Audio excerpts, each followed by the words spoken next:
Ալավերդի քաղաքում համայնքային վերականգնողական կենտրոնը գործում է 2007 թվականի սեպտեմբերի 17-ից։ Այս ընթացքում ոստիկանության անչափահասների բաժնի համայնքային աշխատողների եւ ծնողների դիմումների հիման վրա մոտ 54 անչափահասների հետ համապատասխան աշխատանքներ են տարվել։ Նրանք բոլորն էլ սոցիալապես անապահով ընտանիքների երեխաներ են եղել, ովքեր տարբեր պատճառներով հայտնվել են անցանկալի իրավիճակներում։ Կենտրոնի սոցիալական աշխատող Նաիրա Սահակյանն ասում է, որ բացատրական աշխատանքների արդյունքում երեխաների մեծ մասը գիտակցել են իրենց սխալներն ու ուղղվել, սակայն նրանց մեջ եղել են նաև այնպիսիները, որոնց մտածելակերպի մեջ ոչինչ փոխել հնարավոր չի եղել։ Ունեցել ենք փոխհատուցման ծրագրեր, երեխաները հենց իրանց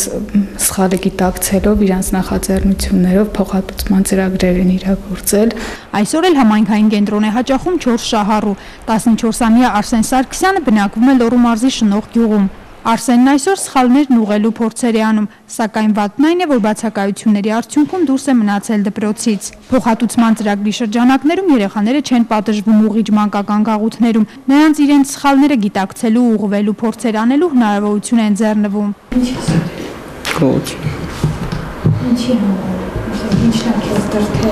չեն դրթել ուղղակի պես մտքովս հասկացավ արեցի։ Ինչ ես կողացել։ Կաս։ Ինչ։ Կաս։ Ինչ կաս։ Փող։ Շնորհում եք։ Այո։ Մենք նոր ենք սկսել աշխատել Արսենի հետ, բայց համոզված եմ, որ ինքը կուղղվի, գիտակցում է արդեն իսկ իր սխալը, հենց ինքը այդ փոխհատուցման ծրագրով նախատեսել է, որ իրենց գյուղի համայնքի հետ մատուռում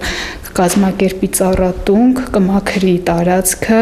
նստարաններ կդնի, որպեսզի մարդիկ կարողանան գնան եւ նստեն։ Ներողություն ախնդրել, ճիշտ է, մենք դեռ տուժողի հետ անձամբ չենք հանդիպել, որ հասկանանք տուժողը իսկապես ինքը ընդունում է, թե չի ընդունում անչափահասի կատարած սխալը, բայց մենք հավատում ենք, որովհետև ինքը անկեղծորեն հենց այն հանգամանքը փաստը, որ ինքը գիտակցեց, որ ընկերոջ վրա այն մեղքը մեղադրում կասկածում, ինքը մոտեցավ եւ անմիջապես գնաց ներողություն խնդրեց եւ այդ գումարը հետա վերադարձրել։ Հենց իսկ առաջին օրը նույնիսկ ծնողներին չի հասցրել այդ մասին պատմել ու անմիջապես ինքը գնացել է տուժողի տուն։ Նաիրան ասում է, որ սոցիալական պայմաններից ելնելով է, որ երեխաները գնում են ծայրահեղ քայլերի, հաճախ որոշիչ դեր է խաղում նաև միջավայրի ազդեցությունը, երբեմն էլ անցումային տարիքի պատանիները պարզապես ուզում են արկածախնդիր երևալ հասակակիցների աչքին։ Դեպք են ունեցել Վիվասել ընկերություն էին զանգահարել եւ ասել էին ռումբ ենք տեղադրել։ Դեպք էինք ունեցել, որ հենց նույն երեխաները կատակել էին իրար մեջ, ասել էին դասամիջոցի ժամանակ կարող ես, չես կարող ու ասել էր կարող եմ ու զանգահարել էր, նման բաներ ասել։ Անչափահասը նույնպես գիտակցեց իր արածը, հենց այդ կոնկրետ դեպքում ինքը գրավոր ներողություն էր խնդրել Վիվասել ընկերությունից, Վիվասել ընկերության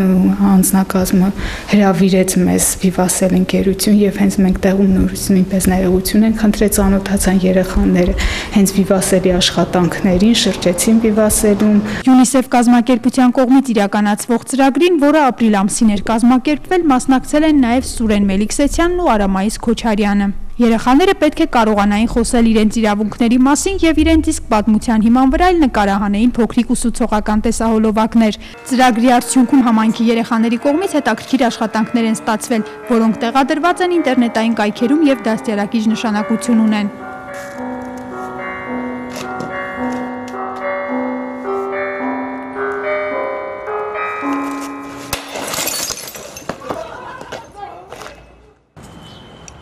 Երկու տարի առաջ ես կոտրեցի դպրոցի լուսամուտը, ինչի համար ինձ ուղարկեցին հասարակական աշխատանքներ կատարելու։ Ես հավաքում ու նորոգում էի այն, ինչ կոտրում էին ուրիշները։ Բայց միայն նորոգելիս ես հասկանում, թե ինչքան աշխատանք է պահանջվում մեկի հիմար արարքն ուղղելը։ Եվ կան բաներ, որոնք այլևս երբեք չեն նորոգվում։ Արմանուշ Նիազյան, Արմեն Հովսեփյան, լուրեր։